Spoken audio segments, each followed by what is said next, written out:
Retour sur Terre et sur la plage du Rire. C'est celle que connaît bien notre prochain invité, les producteurs de spectacles. Il s'appelle Gilles Marsala.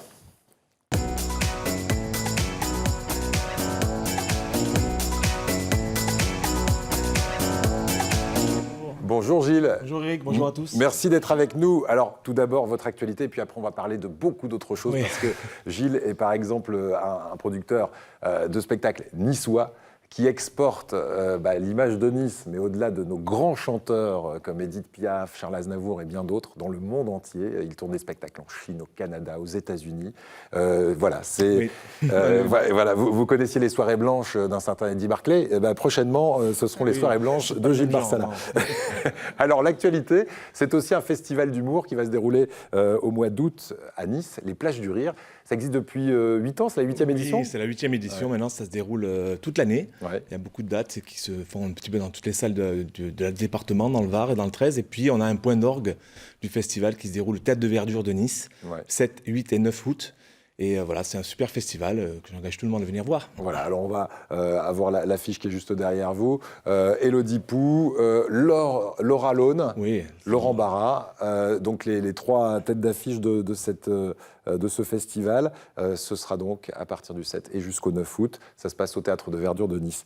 Maintenant, on va parler de votre actualité internationale, parce que vous avez depuis très longtemps maintenant décidé d'utiliser un personnage, par exemple, comme Édith Piaf, pour continuer à faire vivre son souvenir, en tout cas, en dehors des frontières. Parce que vous m'avez dit, quand on parle d'Édith Piaf ici en France, il y a quelques temps, c'était encore un peu ringard. C'est toujours le cas en France? De moins en moins, parce qu'il y a une espèce de renouveau qui revient un petit peu, le côté vintage. Et puis surtout, on s'aperçoit que ce spectacle, qui est le plus grand succès mondial français depuis 2015 dans le monde, on a fait 1 million de spectateurs. Le spectacle s'appelle Piaf le spectacle. Il a fait d'ailleurs l'objet d'une saga sur France 3 Côte d'Azur il y a 2 ans. Je crois que c'est les meilleurs scores de la chaîne à l'époque. Et puis c'est vrai que depuis, ce spectacle a évolué. On va partir en Chine pour 50 dates. 7e tournée aux États-Unis. On va refaire Carnegie Hall, la salle la plus prestigieuse au monde. C'est vraiment une saga incroyable, une aventure humaine et artistique jamais vue en France. Vous voulez vous rafraîchir la mémoire sur le Carnegie Hall que vous avez déjà visité. C'était il y a effectivement 2 ans avec Piaf le spectacle. Regardez quelques images avec un orchestre symphonique et la chanteuse Anne Carrère. Bien, une Norroise. Oui, voilà, puisque on travaille dans la région aussi. Le ciel bleu sur nous peut s'effondrer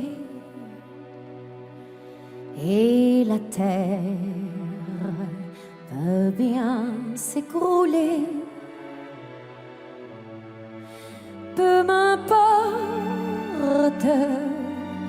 si tu m'aimes, je me fous du monde entier. Version symphonique ici, parce que ça c'est l'un des plus beaux souvenirs que vous ayez. Quand je vous dis, un des plus beaux souvenirs de votre carrière, vous me dites pas plus tard qu'il y a quelques jours, à Nice, à l'Opéra de Nice. Oui, dans le prolongement du succès mondial du spectacle, qui est un spectacle musical, j'ai voulu faire une version symphonique. C'est très étrange, mais les chansons d'Édith Piaf n'avaient jamais été arrangées pour des orchestres symphoniques. Donc je l'ai fait avec un arrangeur fantastique, un japonais qui travaille pour Jane Birkin, qui s'appelle Nobuyuki Nakajima.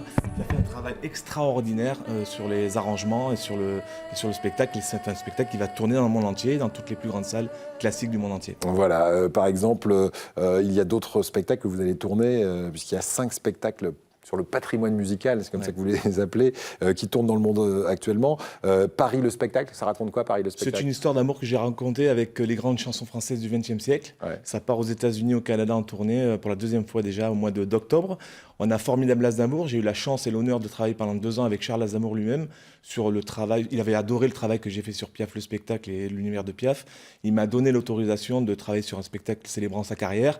Il n'est plus là malheureusement, mais le spectacle continue et il sera au mois de novembre en tournée, une énorme tournée de 25 dates au Canada. Parce qu'un bon producteur, c'est aussi un producteur qui a de la chance. Il faut avoir vraiment quelques semaines pratiquement avant le décès de Charles Aznavour, vous l'avez rencontré et il vous a autorisé finalement à faire ce spectacle. On a travaillé 2 ans ensemble, mais 2 jours avant, j'ai eu la chance de déjeuner avec lui et Jean-Paul Belmondo en plus. C'était incroyable, une rencontre formidable et c'est vrai que moi je me sens un petit peu comme une mission maintenant de continuer à préserver ce patrimoine musical français que le monde entier nous envie finalement.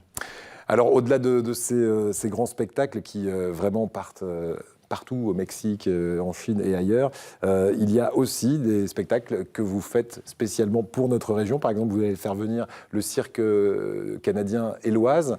Pour ceux qui connaissent, par exemple, le Cirque du Soleil, on se rapproche de ce type de cirque-là, hein? Tout à fait.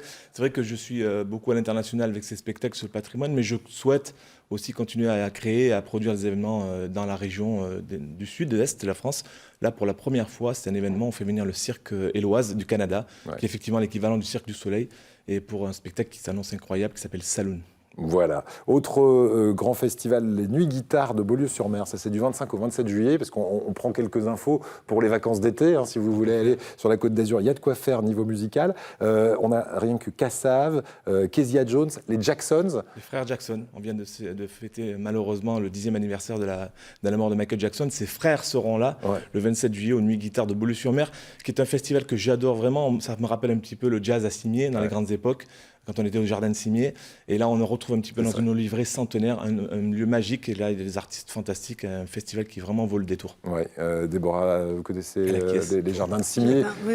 Non, c'est vrai que le Nice Jazz Festival, pour tous les Niçois, il est revenu en centre-ville. Mais c'est vrai qu'il y a toujours cette nostalgie des oliviers, où on pouvait à la fois prendre un bon morceau de soca en regardant de très grands chanteurs.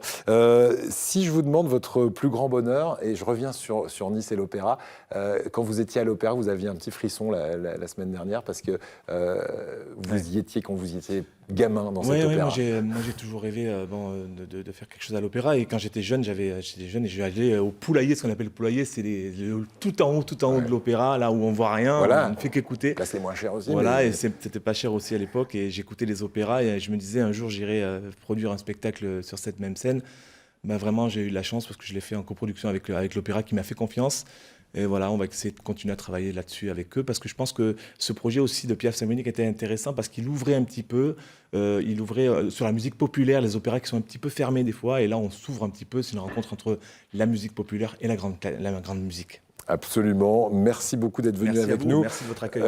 La plus grosse galère, on va terminer là-dessus, c'est la raison de votre présence à Marseille aujourd'hui, en plus de notre émission, parce que vous préparez une tournée en Chine. Et qu'est-ce qui se passe? C'est quoi la galère? Non, c'est les visas aux Chinois sont assez compliqués à obtenir de travail, donc ça fait 2 mois qu'on est dessus, on y est arrivé. Alléluia, on va pouvoir partir sereinement en tournée pour 47 dates de tournée, ce qui sera encore un record pour cette tournée, la plus grande tournée d'un spectacle français en Chine. Merci beaucoup, Gilles. Quand vous êtes à l'étranger, est-ce que la gastronomie française vous manque? Il y a le patrimoine musical, la gastronomie française qui est demandée par tout le monde. Donc vraiment, la France, elle est demandée par tout le monde. Eh bien, pour la gastronomie, elle s'en occupe.